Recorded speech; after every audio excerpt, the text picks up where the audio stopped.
Por la señal de la Santa Cruz de nuestros enemigos, líbranos, Señor Dios nuestro, en el nombre del Padre, y del Hijo, y del Espíritu Santo. Amén. Señor mío y Dios mío, creo firmemente que estás aquí, que me ves, que me oyes. Te adoro con profunda reverencia. Te pido perdón de mis pecados y gracia para hacer con fruto este rato de oración.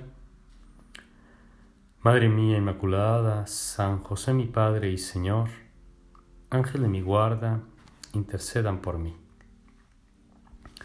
Nuevamente escuchamos en la primera lectura de la misa de este día a San Pablo en su carta a los romanos, hablando sobre su pueblo, sobre los judíos. Y ayer, en el episodio, en el pasaje de la carta, se leía esta expresión llamativa. Hasta quisiera verme separado de Cristo, dice Pablo, si esto fuera para bien de mis hermanos. Una expresión que llama la atención porque en otro momento San Pablo en Gálatas diría que nada lo puede separar de Cristo, ni la enfermedad, ni la persecución, ni la espada, absolutamente nada. Es evidente que aquí el sentido es otro. San Pablo no pretende separarse de Cristo como quien reniega de Él, sino en otro sentido está pretendiendo ser separado de Cristo. Al final de cuentas, lo que Él quiere es que todo el pueblo judío, que es su pueblo, se una a Cristo. Y como Él también es judío, pues también estaría unido a Cristo. Es una manera retórica en la que San Pablo está expresando su sentimiento más profundo sobre un misterio que quizá a nosotros nos parece lejano, sobre este designio de Dios para el pueblo judío. Aunque tal vez no es tan lejano. La verdad es que si uno todavía hoy abre páginas de YouTube y busca mesianismo judío o judíos mesiánicos, encontrará distintos videos de judíos, particularmente en los Estados Unidos, pero también en otras partes del mundo, en la misma Jerusalén, que hablan de Jesús y que han aceptado a Jesús como el Mesías. La mayoría de ellos explica que han llegado a esta conclusión leyendo las Escrituras. Uno de ellos, uno de tantos testimonios, cuenta cómo fue la primera vez que leyó el Nuevo Testamento.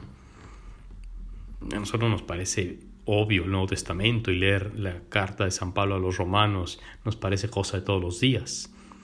Pero uno de estos judíos dice que jamás había leído el Nuevo Testamento, hasta que fue a la universidad. Siempre se había movido en una escuela judía, en la sinagoga, pero bueno, llegó un momento en que fue a la universidad y la universidad pues ya no era judía sino laica. Y allí se topó, como se podía haber topado con el Quijote o con Shakespeare, se topó con una Biblia cristiana y le dio curiosidad. Y empezó a leer y leyó el Nuevo Testamento y se llevó una gran sorpresa al descubrir que Jesús de Nazaret no era esa figura malévola o malvada o renegada que le habían explicado en su sinagoga o en su escuela. Y más sorpresa se llevó al leer las epístolas de San Pablo y cómo este judío iba encontrando en cada uno de los pasajes una confirmación de las Escrituras, que efectivamente en Jesús de Nazaret se cumplen las Escrituras. Como nosotros ya leemos el Antiguo Testamento en clave cristiana, todo nos parece como una unidad y no nos cuestionamos lo que entendían los judíos antes o lo que entiende un judío en la actualidad sin el Nuevo Testamento y que están esperando al Mesías. Pero digo, estos judíos mesiánicos llegan a la conclusión de que este Jesús de Nazaret es el Mesías prometido en las Escrituras antiguas, y que este Mesías ya vino y ya cumplió las Escrituras, o sea, la promesa de Dios. ¿Cuál promesa? La promesa de que Dios enviaría a un Salvador, a un Mesías, a un ungido, para reunir a todo Israel, para reconducir al rebaño de Israel y hacer de Israel el pueblo en el que se unificarían todos los pueblos. He aquí la gran sorpresa. Mientras que todavía en tiempos de Jesús el pueblo de Israel solo es racialmente judío, genéticamente judío, solo pertenecen a Israel los que biológicamente son de ascendencia judía.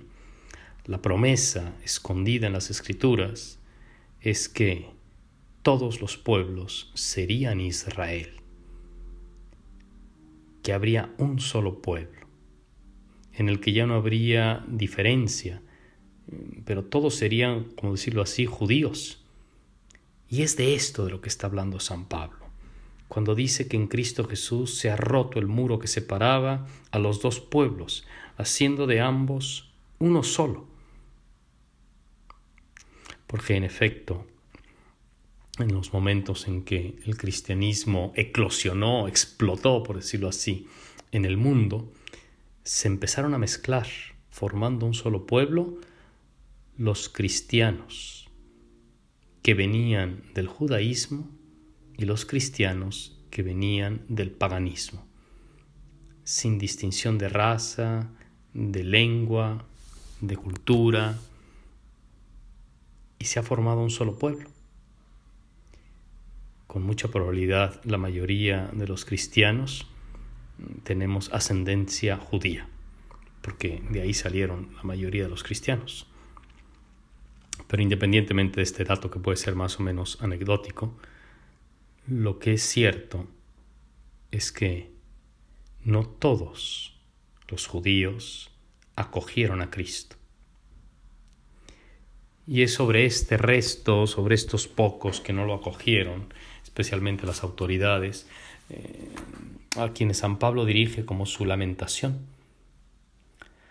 Él querría que todos los judíos aceptasen a Cristo. Y piensa San Pablo, que es lo que está explicando en la carta, que esa especie de tardanza del resto de los judíos por unirse a Cristo ha resultado en beneficio para las demás naciones, porque nos ha dado tiempo de incorporarnos a Jesús, de incorporarnos al nuevo Israel. Pero además de eso, San Pablo dice con claridad que él piensa, porque así es el designio de Dios, que al final de los tiempos todo Israel se convertirá y se salvará. Es llamativo que estos judíos mesiánicos, al menos varios de ellos, cuando uno ve estos videos de YouTube, se plantean la pregunta de por qué no soy católico, o por qué no me hago católico. Uno pensaría que si son judíos y ya han reconocido a Jesús de Nazaret como el Mesías, ¿por qué no se hacen cristianos en sentido confesional y adherirse al cristianismo, a la iglesia? Y es llamativa su respuesta. Dice, porque yo no puedo abandonar a mi pueblo, porque no sería correcto que yo dejase, o sea, que solamente yo ganase a Cristo sin esperar a mi pueblo.